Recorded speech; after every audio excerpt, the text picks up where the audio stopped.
sentir confiança. Cadê os campuseiros presentes?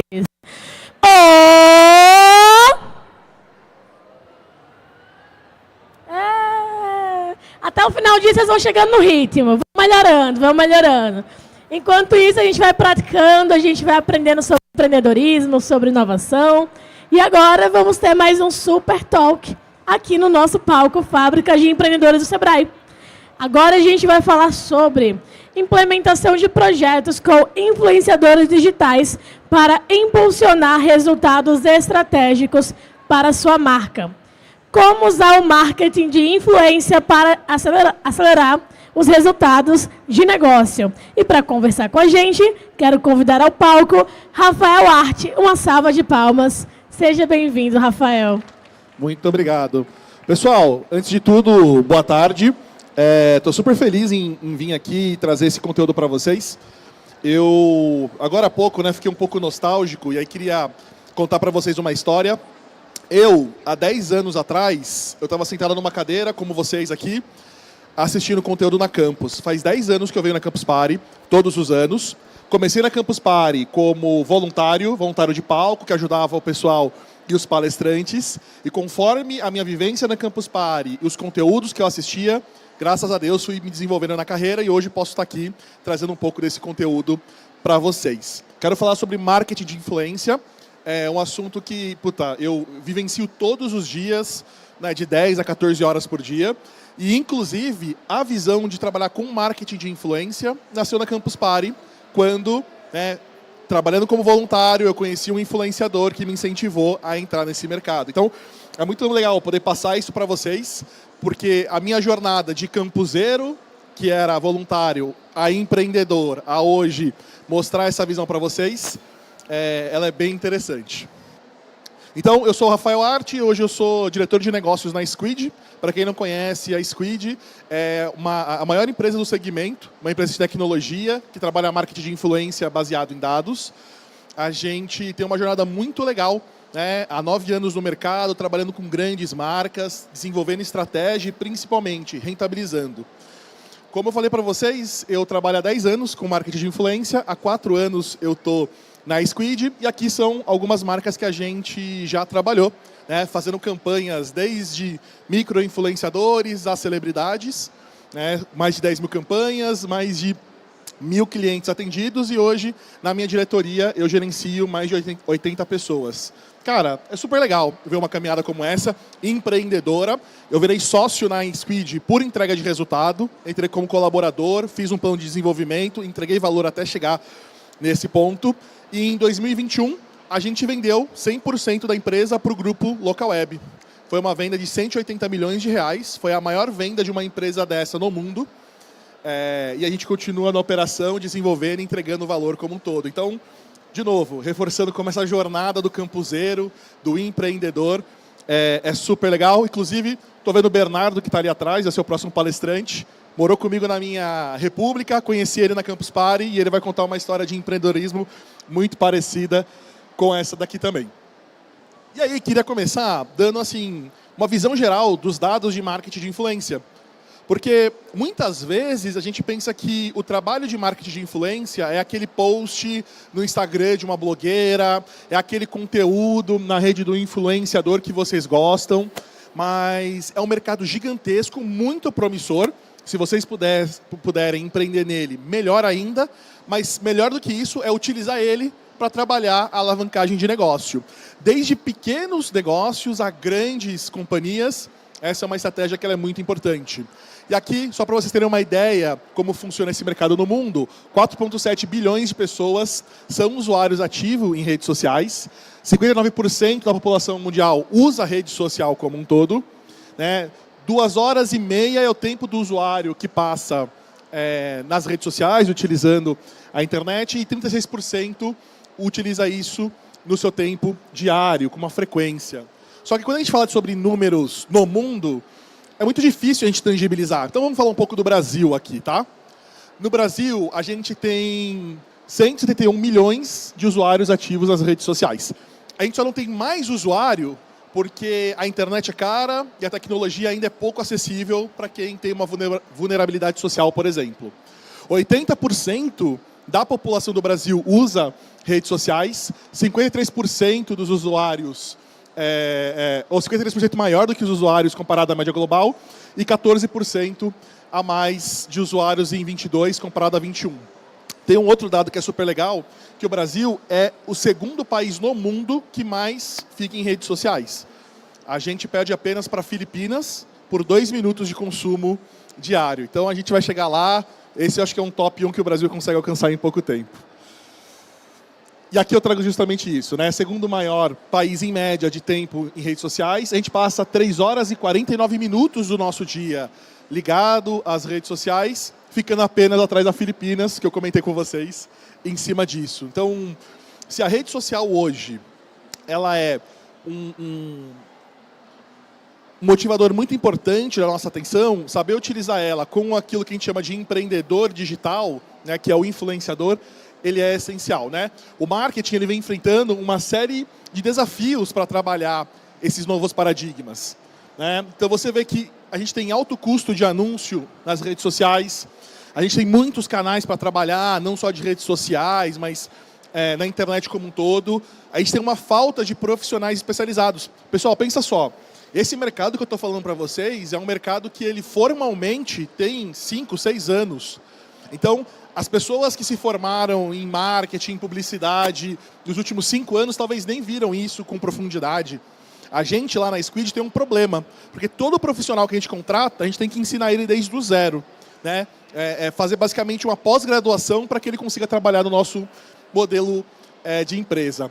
A coleta de dados e o tratamento fica cada vez mais difícil. Jornadas segmentadas, né? A forma como eu converso do meu produto para um surfista ou para um médico é diferente, mas os dois compram o mesmo celular, né? Quantidade de conteúdo que tem que ser produzida, né? A frequência que as redes sociais pedem e, principalmente, conseguir analisar isso em tempo real.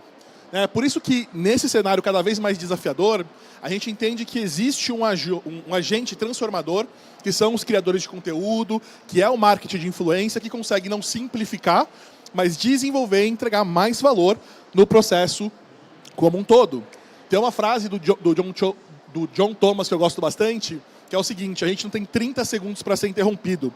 Não sei se vocês passam por isso, mas eu tenho uma crise de ansiedade muito grande quando eu vou assistir um vídeo no YouTube e aí eu sou obrigado a ver 5 segundos de anúncio antes de pegar o conteúdo. Por isso eu pago o YouTube Premium, recomendo que vocês paguem também. Mas isso quer dizer sobre a nossa ansiedade no consumo. Então a gente não tem tempo para gastar com essa publicidade, mas a gente tem 30 minutos para ouvir uma boa história. É sobre boas histórias que os influenciadores e tudo que eu quero trazer para vocês hoje vai demonstrar. E aqui é super legal, né? Eu fiz uma pergunta para o ChatGPT sobre o que é marketing de influência.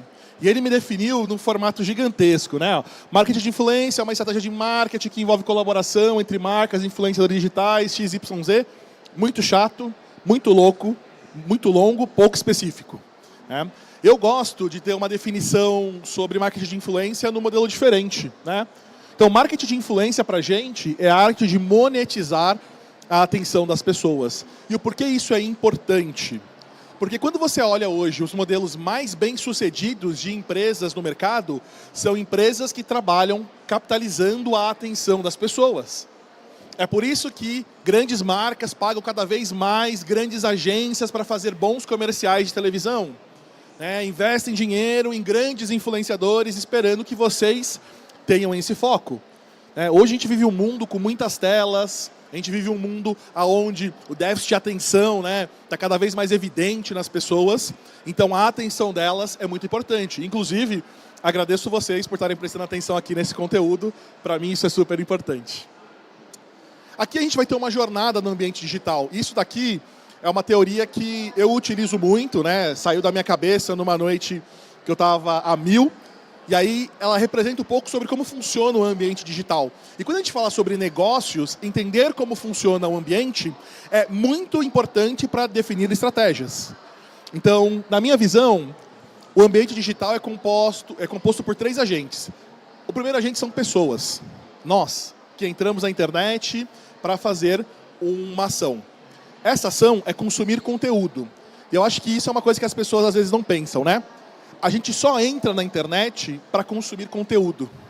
Seja um conteúdo de produto, seja um conteúdo educacional, seja um conteúdo de review, seja um conteúdo específico, mas tudo que a gente faz é consumir conteúdo. Até quando você está lá fazendo scroll down na rede social, você está consumindo conteúdo de forma passiva, né? E tem uma coisa que é muito legal. Existe um produto que acontece quando a gente consome conteúdo, que são as conversas. Então, eu consumo um conteúdo, eu comento, eu dou um like, eu compartilho, né, eu envio para um amigo. Então, conversas são subproduto do consumo de conteúdo. E se vocês repararem, eu coloquei aqui flechas que vão e vêm, porque das conversas a gente tem a geração de conteúdo. E esse conteúdo impacta as pessoas. Então, esse é um ecossistema muito rico. Se vocês perguntassem assim, Rafa, me dá um exemplo disso. Tem um exemplo que, inclusive, é muito chato. Quando eu comento isso nos eventos, o pessoal de social media fica bravo comigo, mas é o seguinte. Quando você vê uma comunicação de marca para as pessoas, elas utilizam uma figura de comunicação que a gente chama de meme, né? Então, pega um memezinho, pega ali uma foto de alguma coisa engraçada, utiliza isso para a própria comunicação. Isso é uma marca se apropriando do consumo de um conteúdo que resulta numa conversa. E isso é tão sério que a gente começa a ter um problema de marcas que ficam conversando com outras marcas no Twitter, agora não mais Twitter, mudou o nome para X, e a gente fica de fora olhando isso meio que estranhando, porque são marcas querendo replicar esse comportamento. A visão do conjunto a gente chama de comunidades. E as comunidades digitais hoje são o ponto mais importante de estudo para a rentabilização de qualquer negócio. Quando vocês olham, né, a publicidade tradicional, ela funciona o seguinte, ela atrapalha, ela interrompe o processo entre pessoas e conteúdo. Então é o vídeo do YouTube que começa lá e você tem que assistir. No meio da novela você tem que ver um comercial. Você está lendo um texto, eventualmente num blog, aparecer um vídeo. A publicidade tradicional, ela trabalha com a interrupção. Nada contra, é o modelo que eles usam. Já os influenciadores trabalham aqui. Conteúdos, mais conversas. Então fica algo muito mais orgânico. E principalmente, é um modelo que não quebra essa cadeia. Nesse cenário, então, né, a gente começa a entender qual que é essa moeda, a mais cara que a gente vai ter dentro da internet. E essa moeda, de fato, é a atenção. E aqui tem uma coisa que é muito contraintuitiva. Eu gosto de trazer esse número porque é muito engraçado, né? 70% da atenção das pessoas está na internet. Só que só 37% do investimento. Então, você tem uma mudança de paradigma onde as pessoas colocam dinheiro onde não tem a atenção das pessoas. E conforme o tempo vai passando, e a gente vai entendendo esse mecanismo, a gente vê que o investimento no marketing de influência, ele tem crescido. Por um simples motivo, as pessoas começam a entender como é que funciona o negócio, como que faz parceria com os criadores, como que a gente utiliza isso como forma de venda.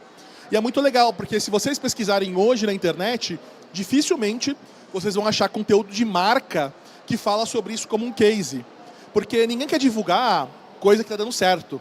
Porque ao dar certo, né, e as pessoas começarem a utilizar com mais frequência, fica mais caro. Então, vai ser super legal poder compartilhar disso um pouco para vocês. Aqui tem um número que eu gosto bastante, né? Saiu uma pesquisa que fala que 53% das pessoas de 16 a 24 anos, se a sua marca vende para um público mais velho, um dia essa galera vai envelhecer. Se ela vende para um público mais novo, esse que é o target de vocês. 53% das pessoas buscam informações nas redes sociais antes mesmo de buscar no site. Então você vê que redes sociais como Facebook, TikTok, Instagram, são redes que geram essa pesquisa.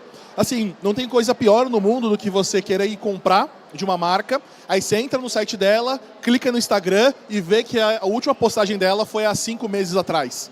Eu me sinto abandonado, sendo bem sincero, eu nem compro dessa marca. Porque a rede social é um canal muito importante. Porque no fim do dia, na rede social, as pessoas vão lá, falam mal, compartilham, comentam, e a marca não consegue controlar isso. Então, utilizar essa estratégia de redes sociais para fazer uma atuação mais focada é muito importante. Tem um outro dado que não está mostrando aqui, mas que fala que 39% das empresas que são criadas novas no Brasil, elas não têm site. Elas optam em ter, primeiro, redes sociais. E olhando para isso, a gente vê esse funil de trabalho com influenciadores. Na verdade, o funil de marketing como um todo. E para a gente que é empreendedor, a gente tem que perceber uma coisa. A nossa empresa, ela não vende produto. A nossa empresa, ela tem que ser uma empresa de marketing que, consequentemente, vende um produto. E entender isso daqui é muito importante para o desenvolvimento do negócio como um todo, né? Desde o funil da atração, consideração, conversão, que aí vem a venda, e a parte de baixo do funil, que é retenção, lealdade e indicação. Você tem dois tipos de problema no mundo empresarial. A empresa que só se importa com a fase de cima e a empresa que só se importa com a fase de baixo, né? E isso faz com que você tenha um descompasso dentro do negócio. Então, entender cada fase e como que a gente pode utilizar isso de forma estratégica é muito importante para essa entrega. E aqui a gente vai falar um pouco mais de coisas técnicas, mas fica tranquilo que eu vou explicar tudo para vocês.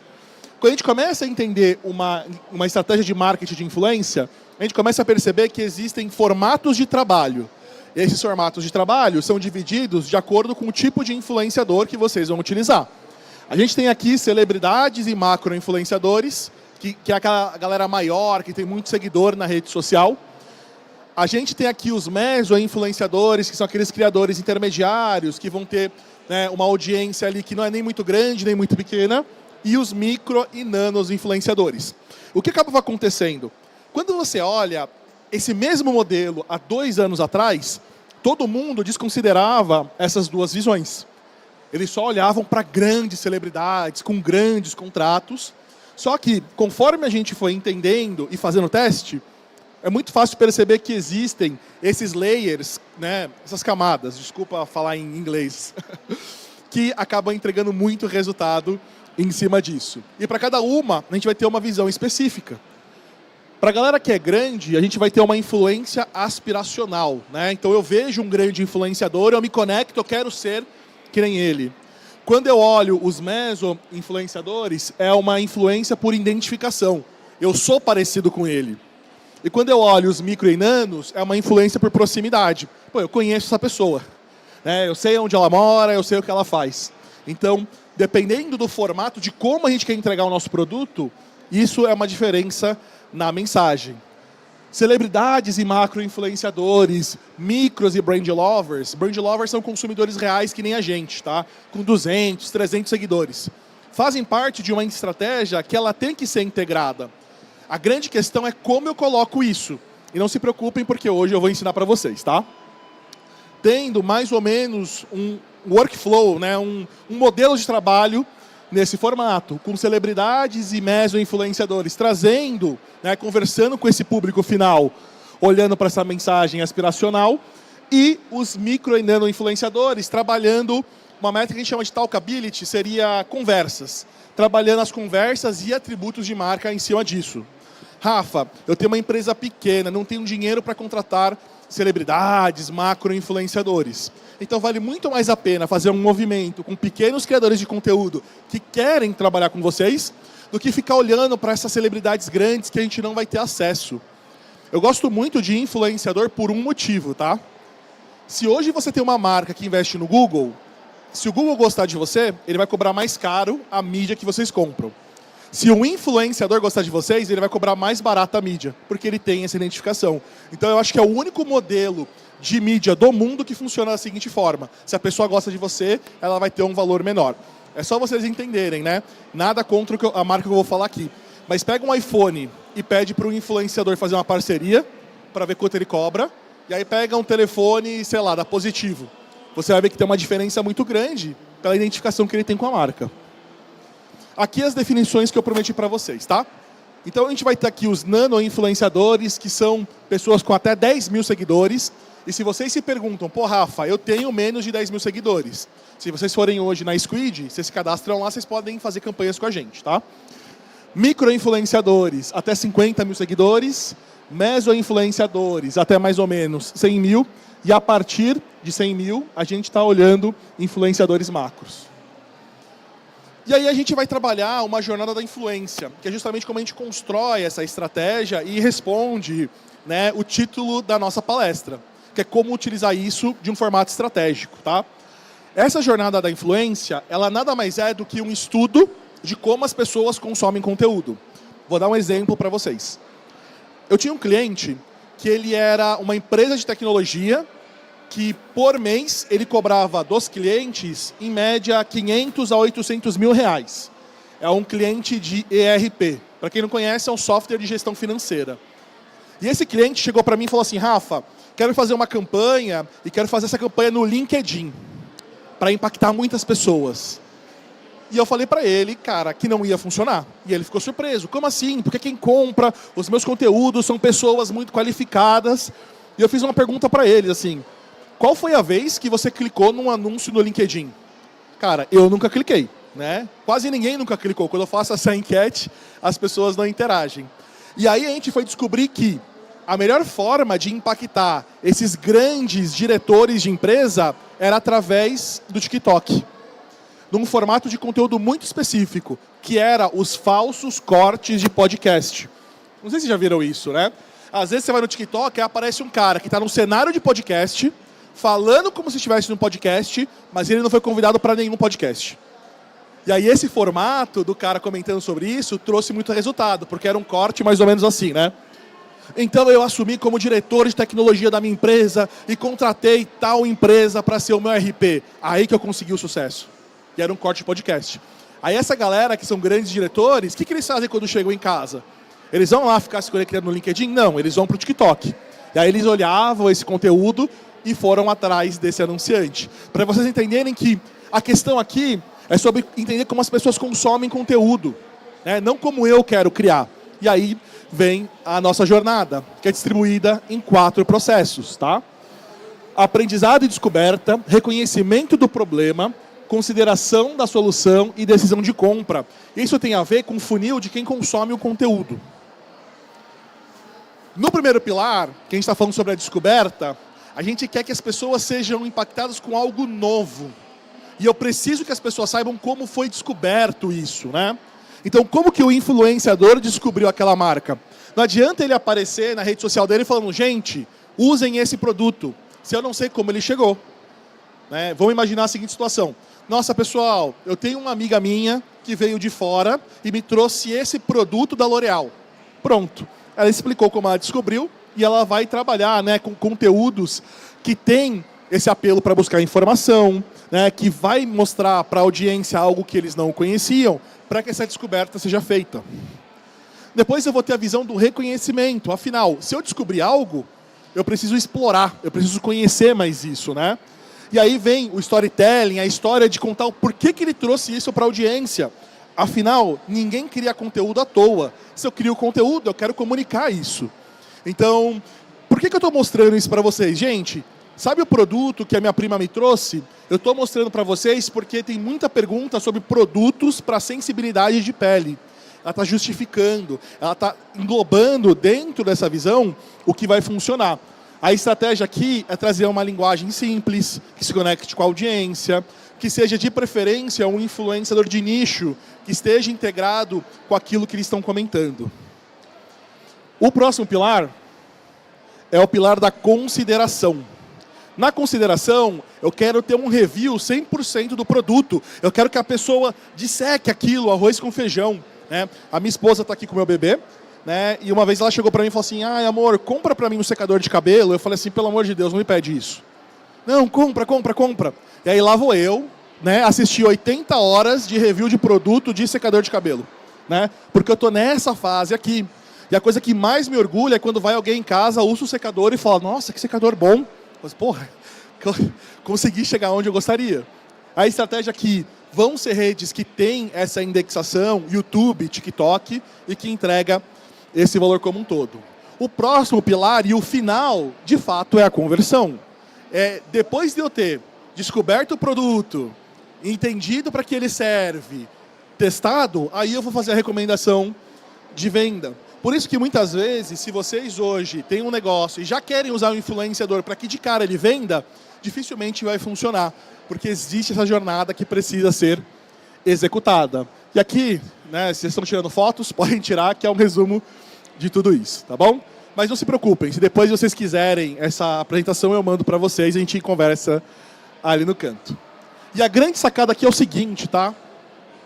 A grande sacada aqui é o seguinte, que a gente não precisa seguir um modelo com grandes influenciadores para fazer algo gigantesco.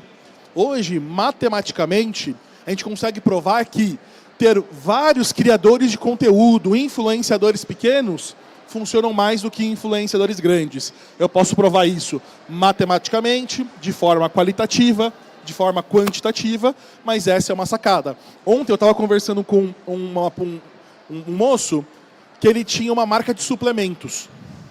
E aí ele falou assim, Rafa, tem uma marca de suplementos, como que eu consigo crescer a minha marca? E aí você pensa, né, cara? Não tem nada mais batido num segmento do que vender suplemento. Né? Hoje você deve ter 3 grandes empresas que dominam esse mercado. E aí eu falei para ele assim, beleza, né? Eu como usuário tenho uma coisa que eu não me identifico com marca de suplemento. É a marca de suplemento que mostra aquele cara gigantesco, aquela mulher com aquela coxa enorme. Eu não quero consumir esse produto porque esse não é o meu foco. E aí ele falou para mim assim, né? O meu foco são mulheres que fizeram bariátrica. E é para esse público que eu vendo. Eu falei assim, cara, então por que você está pegando influenciadores hiper fitness? Pega criadores de conteúdo que passaram por isso ou que querem passar. E aí ele ontem, né, foi atrás desses influenciadores, conversou com eles e criadores de conteúdo, até que com um número de seguidores relevantes, quiseram trabalhar com ele. Não por causa do produto em si, mas pelo propósito, que eram ajudar mulheres que estão passando pela questão bariátrica. Então, muitas vezes, a diferença entre fazer um bom trabalho com o influenciador para ajudar o seu negócio é você entender de fato como quem que vai comprar consome esse modelo. E aí, para finalizar, que eu tenho só 5 minutinhos, vou dar uma visão sobre como funciona o trabalho com criadores, tá? Existe uma diferença entre venda e recomendação. O criador de conteúdo não é vendedor. Vendedor é quem quebra objeção. Objeção é, compra por isso, por causa disso, assim, assim, assim.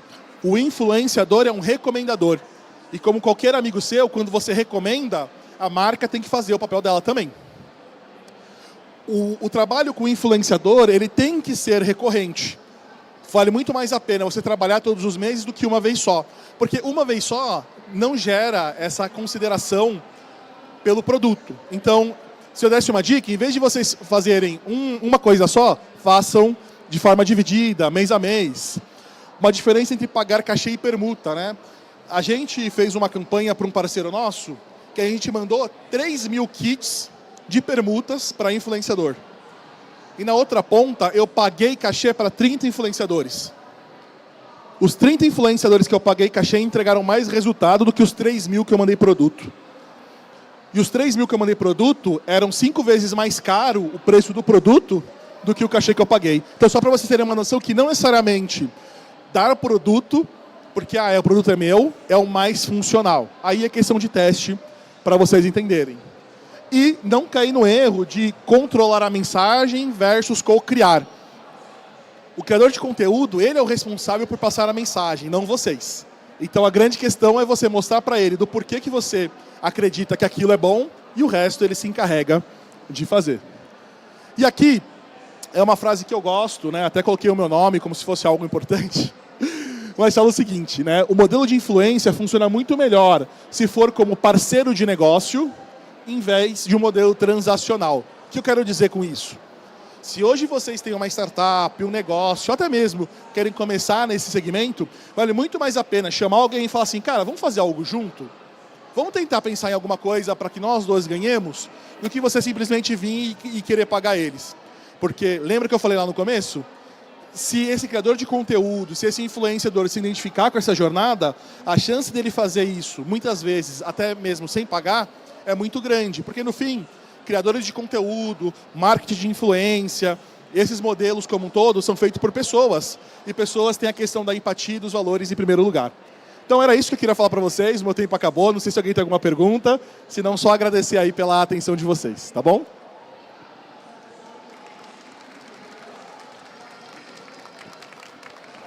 Alguma pergunta? Não, não? Estamos contemplados. Pessoal, quem quiser, eu vou ficar lá para a gente bater um papo. Fiquem aí porque o próximo conteúdo é muito legal. Fica a minha recomendação aí. Valeu!